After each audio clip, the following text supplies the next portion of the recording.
Bienvenidos al tutorial de GIMP para subir una imagen a internet.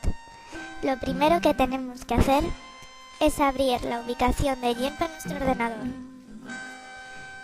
Una vez que la tengamos hecho, abrimos una imagen en Archivo, Abrir imagen y la seleccionamos.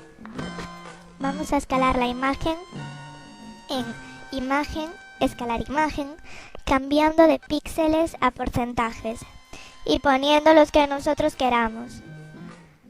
Cuando la tengamos, ya estamos listos para empezar a guardarla. Lo primero que tenemos que hacer es ir a Archivo, Guardar como. Buscamos la carpeta que queramos utilizar y le ponemos nombre.